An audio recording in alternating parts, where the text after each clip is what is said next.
All right, so we're gonna come up with an opening this week, or we're gonna keep winging it. What up, ho?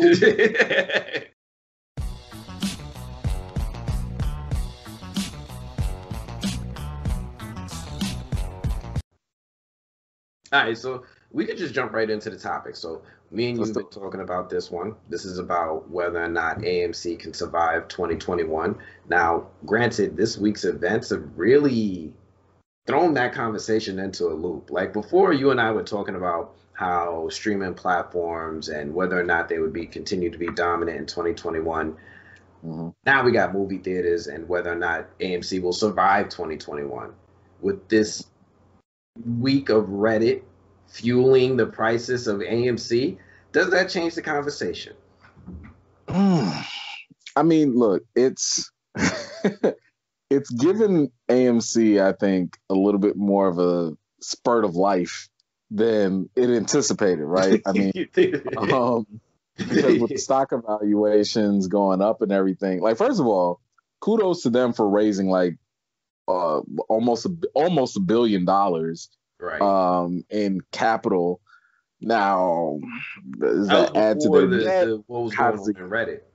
Right. That was right before. Matter of fact, that's why I jumped in and then started investing in them because I was like, yo, I didn't know y'all had almost $1 billion in you. Like, I didn't think anybody would give you the money, but um, they managed to pull it off. They were confident too, because keep in mind, back when WB announced that whole like dropping of the 2021 movies and stuff, they Yeah. was like, yo, we got other options, and they backed it up and did it. They raised their money. Now, on top of all that, they are using this new fame and hype Mhm. to get even more. I don't know if they're selling their shares. I don't know, whatever. But the way that this is even relevant for anybody else out there outside of investors is that they are finding a way to survive, hopefully for this, I don't know, until the summer, maybe until the fall. Yeah. And that's kind of all they really need, so they can go back to coasting, because they from a business perspective, Um, they was barely making it, right? They was keeping their head above water. yo, Let's just say that, I don't think they were keeping their head above water. It was more like Sam in the Lord of the Rings trying to swim. He was he was just like a floating rock, barely staying on top. Like AMC was on their way down, and Yeah, honestly, that was before coronavirus. I remember we talked about this. Like there was like $3 to $4 billion in debt yeah. before the pandemic. And they didn't really have a strategy to get out of it. They had the AMC No, don't Movie say that. Pass. They did have a Here we strategy. go with this They AMC remember they did start the subscription service, and they Movie gained. Pass. Yeah, they put Movie Pass out of business. Well, I'm sorry, what They was it? Stubbs? single-handedly What was did that. this? Stubbs? Yeah, the Stubbs subscription. I mean, they always had Stubbs, which was just a rewards thing, Yeah. but But this they incorporated within Stubbs like different A list, B list, whatever. But they basically said like, oh, Movie Pass, because keep in mind, Movie Pass was popular for yes. like 2-3 months or Yeah. whatever, and But because they stagnated in progressing their business model, AMC jumped on it and it put MoviePass out of business, and but it was doing it, it, something it for wasn't doing AMC. enough. It wasn't doing nothing, It wasn't really. doing enough, but it was still something. To It was it, me, it was like some good I just press. They thought had that an was idea. cool. I just thought it was cool that they found a way to innovate, because old school movie theaters weren't doing that, So the fact I that they were mean, being like, oh, we see a new trend, listen, let's jump on it, I that's a see good sign of the business. movie theater like the record store. Its time has got an expiration date on it, right? It's not going to be around forever, especially with It's the not like rise. the record store. That's I a mean, terrible analogy. listen, in the past year, a It's a lot of people terrible analogy. digital mediums have made it so that we don't need to go get their services Not anymore. true. Digital That's not delivery, true. That's and not there's true. a This lot is of not a people sitting matter here. of no. This is not a comparison between a record player and a Okay, CD player and an regardless of that, iPod. regardless of that, let's talk about this. They weren't handling their money right. I'm fine with that. And they were on their way out. AMC was on their way out. They got this influx of money. They got all this stock frenzy going for them. Are they going to be able to do something with it now that's different from what they were trying to do before to actually keep them around? That's the question. I think, given the fact that they found a way to get money when nobody thought they could get money. Wait. You can borrow money. They borrowed money before. They were $3.4 million in debt. They borrowed money to get there. There's not many people going to give it to you. Yes. I'm just saying they obviously know creditors. Sure, but to be able to raise $1 billion is not something to just shrug off and be like, they just got a loan, like they went down to pay their loans and got their money. No, it's a lot of money. No, hold on, but they raised it against assets. They put assets against having all their debt. But you got to. This is AMC Theaters. Is the same AMC that does the TV station, right? That's Walking Dead. They raised it against assets. They have things worth $1 billion. They do have $1 billion worth of assets, right? Sure. They have open road films, and they've been putting out movies for years there. They've got $1 billion worth of assets, so they can borrow money. It's just about whether or not they're going to get their assets back. But look, here's my thing, though. I think, especially with the streaming model, I think that people might forget what it might also do for theaters. Because here's the thing. One thing that we've learned is that big blockbusters, so far, don't do well on streaming. Wonder Woman is probably the testament to that. And I would argue that we're going to keep seeing that happen, where these movies that we normally would go see in the theaters and pay big money to go see, regardless of their quality. No, quality plays a big part, because had we received a quality movie in streaming, that would have been a different conversation. If Mulan didn't have that paywall, Mulan would have been a lot more successful. No, what I'm saying is that regardless of the quality, we would have gone to go see Wonder Woman, and in spite of the poor reviews, it would have made money. That's what I'm saying. That's what I'm saying. It would have made money. I don't fall into that boat. I have no intention of seeing DCEU movies in theaters ever again in life.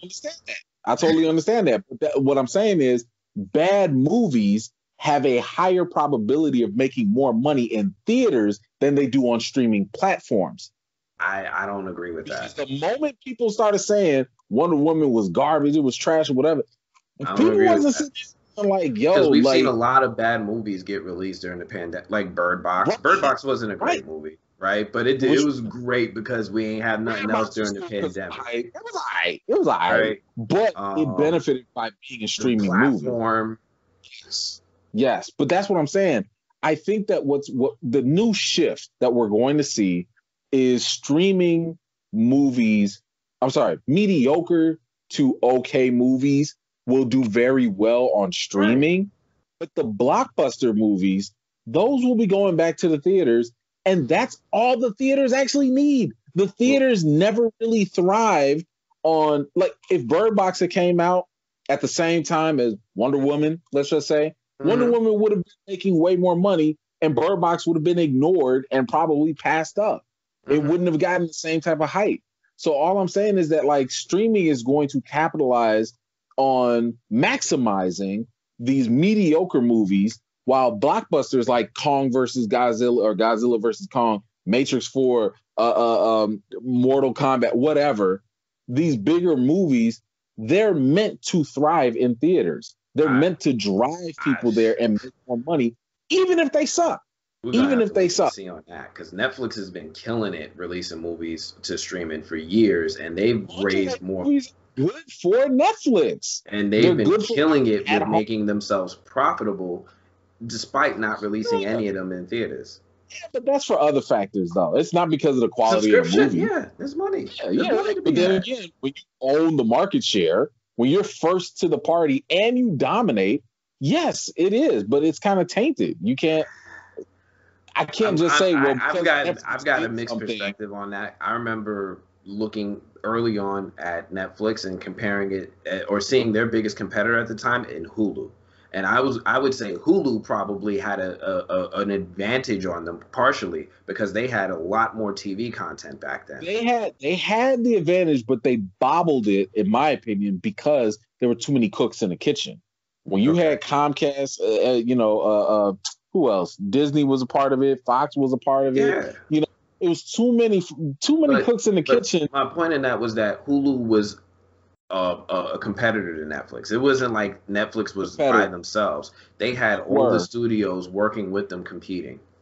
But the difference is Netflix smartly, they started doing original content first. Mm-hmm. And once they started saying like, yeah, we got all the document. We have comparable stuff to Hulu and vice versa, but y'all don't have the Marvel shows. Y'all don't have, these Netflix originals. And Hulu struggled with that. Hulu is just now trying to do original content. This is like when I'm talking about like when House of Cards was still being planned. That's how far back I'm talking back. But that's what I'm saying though. Like back then, Hulu wasn't even thinking about original content like that. They didn't have to. They were going after television programs the day after, right? They was trying to get Family Guy and all that stuff on platforms. You sit here, but I could watch Family Guy on some other channel instead of Hulu. You know what I'm saying? But like, I feel like we can talk circles around this forever. I mean, if you tell me Netflix got that's exclusive to them, and Hulu got something that I can watch somewhere else, maybe I'm gonna go stick with Netflix. Exclusivity matters. We shall see, because that matters. I don't know how. It matters, and more importantly, there's a lot more mature streaming platforms in the market today, and this again goes back to the point of whether or not AMC is going to have a good 2021, despite that influx of cash, with strong competition from streaming platforms, with the momentum they picked up during 2020. I think the best thing AMC could do, honestly, especially if they're trying to work that stuff, I think they need to cash in on the Walking Dead stuff before it dies out. And what I mean by that is they need to be like, yo, exclusively at AMC Theaters, not Regal, nowhere else. You can come watch this Rick Grimes Walking Dead movie. Ain't nobody coming to check for that now. Ain't nobody going to go see a pandemic movie in the middle of a pandemic. Look, all I'm saying is, this would be the best time, like Breaking Bad or, I don't know, whatever little spinoffs that they got. They need to be maximizing those things and be innovative and be like, yo, if these are our properties, we should be making them exclusive to just us to really bring. Because here's the thing. At the end of the day, how do the theaters make their money? First of all, if it's your own IP, you'll be making all the money on your tickets. Money off of movies. I know. No. But that's my point. If you own the IPs to Walking Dead and stuff like that, you will make 100% gross on your tickets. No. And then you really cash in. You know what? We have a wonderful article on the movie blog. It's about the economics of the movie theaters and where all the money goes. It's a big thing to play a movie in a theater. There's a cost just to play the movie that they don't always recoup from movie ticket sales. It's like a gamble for them. You talking about with their own IP? Because I'm talking about any IP. I mean, just like the cost of electricity, the cost of staff, the cost of cleaning. There's a cost to playing these movies in these theaters. But that's a drop in the bucket if you actually have people coming in. Listen.